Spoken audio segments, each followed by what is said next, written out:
നിയമസഭാ തെരഞ്ഞെടുപ്പിനുള്ള UDFന്റെ സ്ഥാനാർത്ഥി പ്രഖ്യാപനം പൂർത്തിയായി കഴിഞ്ഞിരിക്കുന്നു. 140 നിയമസഭാ മണ്ഡലങ്ങളിലെയും UDFന്റെ സ്ഥാനാർത്ഥികളെ കഴിഞ്ഞ ദിവസത്തോടുകൂടി പ്രഖ്യാപിച്ചു കഴിഞ്ഞിരിക്കുകയാണ്. എന്നാൽ ആദ്യം നിയമസഭാ സ്ഥാനാർത്ഥികളെ പ്രഖ്യാപിച്ചു തുടങ്ങിയത് LDF ആണ്. തെരഞ്ഞെടുപ്പ് പ്രഖ്യാപിച്ച ഇക്കഴിഞ്ഞ ഞായറാഴ്ച 4:30 തന്നെ CPI തങ്ങളുടെ പട്ടിക പ്രഖ്യാപിക്കുന്നു. പിന്നീട് CPM തങ്ങളുടെ ആദ്യഘട്ട പട്ടിക പ്രഖ്യാപിച്ചു. ബാക്കിയുള്ള ചെറിയ കക്ഷികളൊക്കെ തന്നെ സ്ഥാനാർത്ഥികളെ ഇതിനോടകം പ്രഖ്യാപിച്ചു കഴിഞ്ഞിട്ടുണ്ട്. എന്നാൽ LDFന്റെ സ്ഥാനാർത്ഥി നിർണയം ഇതുവരെയും പൂർത്തിയായിട്ടില്ല എന്നതാണ് ഏറെ പ്രധാനപ്പെട്ട ഒരു കാര്യം. ഇനിയും 4 മണ്ഡലങ്ങളിൽ CPMന് അല്ലെങ്കിൽ LDFന് തങ്ങളുടെ സ്ഥാനാർത്ഥികളെ പ്രഖ്യാപിക്കാൻ കഴിഞ്ഞിട്ടില്ല. ഒപ്പം തന്നെ BJPക്ക് സമാനമായ സാഹചര്യമാണുള്ളത്. BJPയും 10ഓളം മണ്ഡലങ്ങളിൽ ഇതുവരെ സ്ഥാനാർത്ഥികളെ പ്രഖ്യാപിച്ചിട്ടില്ല. നേരത്തെ UDFന്റെ സ്ഥാനാർത്ഥി പ്രഖ്യാപനം അല്ലെങ്കിൽ കോൺഗ്രസിന്റെ സ്ഥാനാർത്ഥി പ്രഖ്യാപനം വൈകുന്നതിൽ വലിയ രീതിയിൽ പരിഹാസങ്ങളും വിമർശനങ്ങളും ഒക്കെ ഉയർത്തിയ പാർട്ടികളാണ് CPMും BJPയും. എന്നാൽ അവർക്ക് ഇതുവരെയും തങ്ങളുടെ സ്ഥാനാർത്ഥി നിർണയം അല്ലെങ്കിൽ സ്ഥാനാർത്ഥി പ്രഖ്യാപനം പൂർത്തിയാക്കാൻ കഴിഞ്ഞിട്ടില്ല എന്നതാണ് ഏറെ രസകരമായ കാര്യം. CPMനെ സംബന്ധിച്ച് തിരുവനന്തപുരം സെൻട്രല്, ഒപ്പം തന്നെ താനൂര്, വള്ളികുന്ന് ഉൾപ്പെടെ 4 മണ്ഡലങ്ങളിൽ ഇനിയും സ്ഥാനാർത്ഥികളെ കണ്ടെത്താൻ കഴിഞ്ഞിട്ടില്ല. തിരുവനന്തപുരം സെൻട്രലിലെ കഴിഞ്ഞ തവണ ജനാധിപത്യ കേരള കോൺഗ്രസ് മത്സരിച്ച സീറ്റാണ്.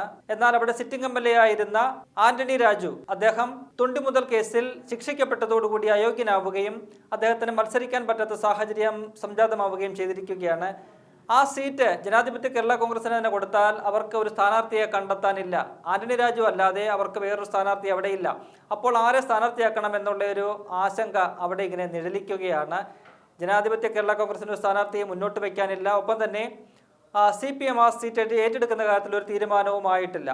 മറ്റ് 3 ഇടങ്ങളിൽ ഈ പറയുന്ന താനൂര്, ഒപ്പം തന്നെ വള്ളികുന്ന് ഉൾപ്പെടെയുള്ള 3 മണ്ഡലങ്ങളിൽ അവിടെയും അവർക്ക് സ്വതന്ത്രതയാണ് കണ്ടെത്തേണ്ടത്. അതിനും കഴിയുന്നില്ല. താനൂരിൽ നിലവിലെ MLAയും ഒപ്പം തന്നെ മന്ത്രിയുമായ V. അബ്ദുറഹ്മാനെയാണ് CPM പ്രഖ്യാപിച്ചതെങ്കിൽ അബ്ദുറഹ്മാൻ അവിടെ മത്സരിക്കാൻ തയ്യാറായില്ല. അദ്ദേഹം അവിടെ പരാജയ ഭീതി കാരണം അദ്ദേഹത്തിന് വേറൊരു മണ്ഡലം വേണമെന്ന് ആവശ്യപ്പെട്ട് അദ്ദേഹം തിരൂരിലേക്ക് മാറിയിരിക്കുകയാണ്. അപ്പോൾ ഇനി താനൂരിൽ പുതിയ ഒരു സ്ഥാനാർത്ഥിയെ കണ്ടുപിടിക്കേണ്ടതുണ്ട്. അതുപോലെ തന്നെയാണ് വള്ളികുന്നിൽ ഇതുവരെ സ്ഥാനാർത്ഥിയെ പ്രഖ്യാപിച്ചിട്ടില്ല.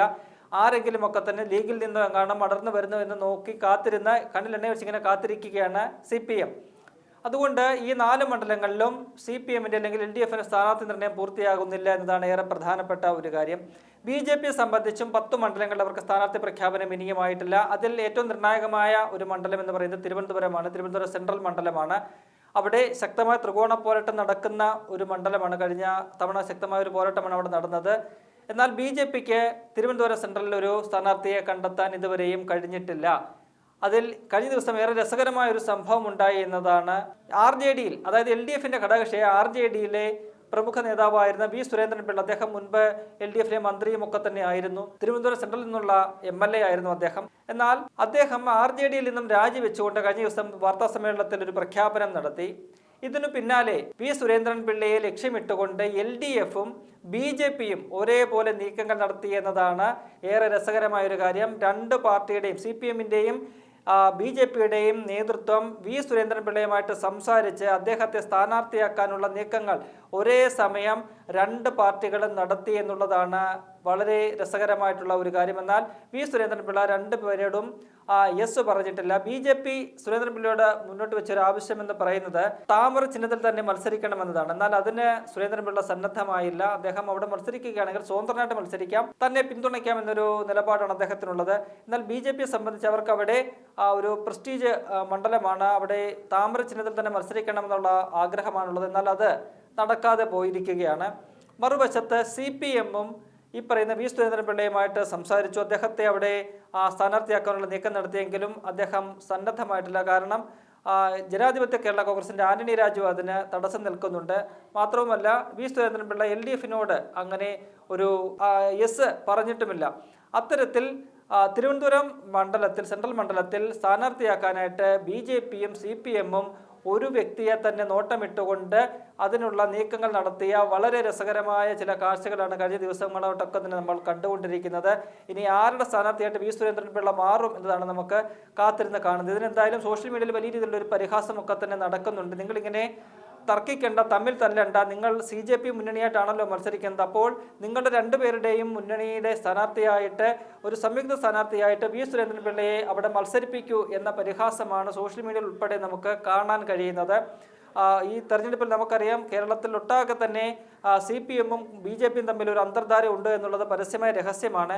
അപ്പോൾ ഒരു സ്ഥാനാർത്ഥിയെ തന്നെ ഈ രണ്ട് പാർട്ടികളും തങ്ങളുടെ സ്ഥാനാർത്ഥിയാക്കാനായിട്ട് നോട്ടമിടുന്നു. അപ്പോൾ അത്തരത്തിൽ നിങ്ങൾ തമ്മിൽ ഒരു തർക്കത്തിന്റെ ആവശ്യമില്ല, രണ്ടുപേരും കൂടി ആ ഒരു സ്ഥാനാർത്ഥിയെ തന്നെ നിർത്തി അവിടെ മത്സരിപ്പിക്കൂ എന്നാണ് സോഷ്യൽ മീഡിയയിൽ ഉൾപ്പെടെ ഉയരുന്ന പരിഹാസം. കോൺഗ്രസ് UDF അവിടെ തിരുവനന്തപുരം സെൻട്രൽ മണ്ഡലം CMB എന്ന് പറയുന്ന ഘടകകക്ഷിക്ക് കൊടുത്തിരിക്കുകയാണ്. CMB-യുടെ ജനറൽ സെക്രട്ടറി കൂടിയായിട്ടുള്ള CP ജോണാണ് അവിടെ സ്ഥാനാർത്ഥി.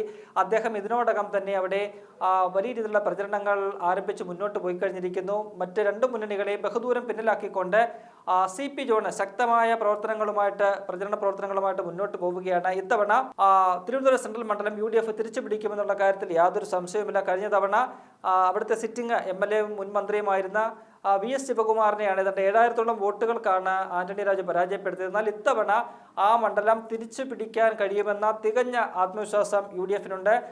തലസ്ഥാന ജില്ല എന്നുള്ള നിലയിൽ അവിടെ ഭരണവിരുദ്ധ വികാരം ഏറ്റവും അധികം അലയടിക്കുന്ന ഒരു ജില്ല കൂടിയാണ്. അവിടെ ആന്റണി രാജുവിനെ പോലെ ഒരു MLA അദ്ദേഹത്തിനെതിരായി വന്നിരിക്കുന്ന ഈ തുണ്ടുമുതൽ കേസ് ഉൾപ്പെടെ വലിയ രീതിയിൽ LDF-ന് അവിടെ പ്രതികൂലമായിട്ട് മാറിയിട്ടുണ്ട്. ആ സാഹചര്യങ്ങളെല്ലാം തന്നെ UDF-ന് വളരെ അനുകൂലമായിട്ട് മാറി. അവിടെ ശക്തമായ ഒരു UDF അനുകൂല തരംഗം അവിടെ ഉടലെടുത്തിട്ടുണ്ട്. മികച്ച ഒരു റെക്കോർഡ് ഭൂരിപക്ഷത്തോടു കൂടി തന്നെ തിരുവനന്തപുരം സെൻട്രൽ മണ്ഡലം തിരിച്ചു പിടിക്കാൻ കഴിയുമെന്ന ആത്മവിശ്വാസമാണ് UDF-നും കോൺഗ്രസ് നേതൃത്വത്തിനുമുള്ളത്.